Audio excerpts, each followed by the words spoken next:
Salut à tous, c'est Magic Mouse et aujourd'hui on se retrouve, je sais, pour une nouvelle série.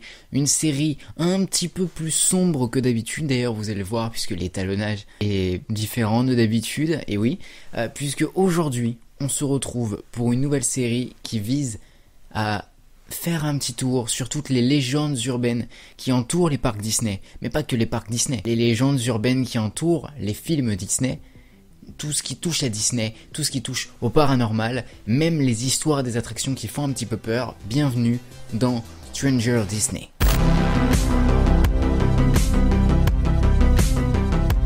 Bon, maintenant que le générique est passé, autant vous dire, il va y avoir plein de sujets. Bref, j'ai quelques idées en tête. Aujourd'hui, on va s'attaquer à Disneyland Californie. Bon, Disneyland Californie, le premier Disneyland qui se trouve à Anaheim. Et il y a quelques petites histoires intéressantes. Parce que oui, même dans l'endroit le plus magique du monde, même dans le parc de base, dans le parc où Walt a vécu, et que Walt a construit, eh bien, il se trouve qu'il y a quelques petites histoires pas super rassurantes, pas super sûres, des histoires qui font un peu peur. Et on va en parler aujourd'hui, on va découvrir tout ça. On est parti avec la première histoire.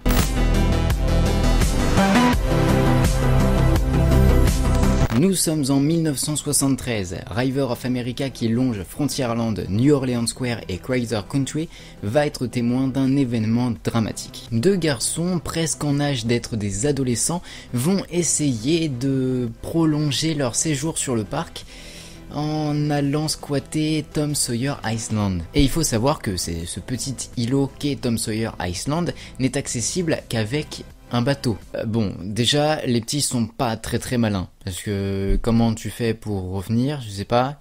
Bon. Donc une fois la nuit tombée, les deux jeunes garçons vont essayer de rejoindre la rive par leurs propres moyens. L'un d'eux va porter son ami puisque l'autre ne sait pas nager. Du coup, celui qui porte va commencer à s'essouffler et va se noyer. Bon, en gros, ce qui devait arriver, arriva. C'est de cette histoire que se tient donc du coup l'origine de la légende urbaine dont on va parler et qui a petit à petit fait un petit peu de bruit au sein du parc californien.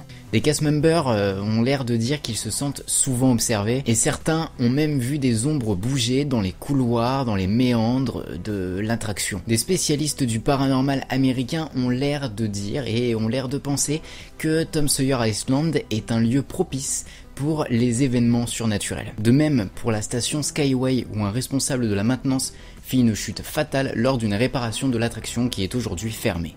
Moi qui a toujours voulu passer un petit peu de temps tout seul dans les parcs, en tout cas ça se fera pas la nuit, parce que...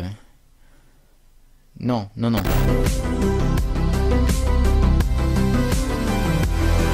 Pas loin de River of America, il y a Haunted Mansion.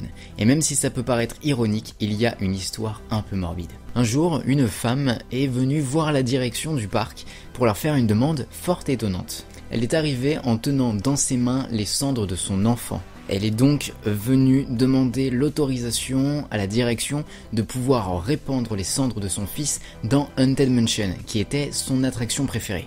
Évidemment, la direction refusa, croyant même à une blague. Bon, en soi, moi-même, j'aurais cru à une blague, j'aurais bien rigolé quand même, parce que quand même, même si quand même c'est une blague de mauvais goût, disons-le nous quand même, ça aurait été une blague de mauvais goût, vraiment. Malheureusement, c'était pas une blague. Et les cast members de la tour, de l'attraction, là où on gère absolument tout, où il y a des caméras de sécurité, ils ont vu cette dame répandre les cendres de son fils dans les poussières de Haunted Mansion.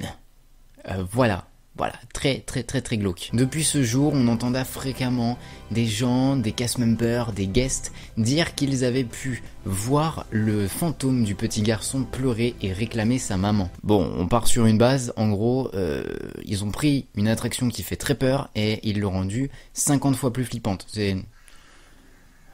nickel, au top du top quoi. Voilà, c'est tout pour ce premier épisode de Stranger Disney. C'est un épisode un petit peu test, c'est un épisode pilote, ce qu'on appelle dans le milieu des médias. N'hésitez pas à me dire si ça vous a plu, parce qu'il y a encore d'autres sujets à voir. Pas mal de légendes urbaines à raconter qui ont lieu par exemple à Disney World en Floride. Je ne sais pas si vous êtes d'accord, je pense que ce sera le thème du prochain épisode. N'hésitez pas à me le dire dans les commentaires, n'hésitez pas à me le faire, à me le faire comprendre à travers des pouces bleus, à travers des partages et à travers vos abonnements. Si vous n'êtes pas encore abonné à la chaîne, abonnez-vous. Voilà, comme ça du coup je vous comprendrai, voilà. Et évidemment, vous pouvez aussi me rejoindre sur mes réseaux sociaux. Voilà. Dans tous les cas, c'était Magic Mouse. Et surtout n'oubliez pas de rester des enfants. On se retrouve très vite pour une prochaine vidéo. Et désolé, je voulais pas vous faire des cauchemars. Vraiment, c'est pas fait exprès. Désolé. Pardon. Voilà. Oups.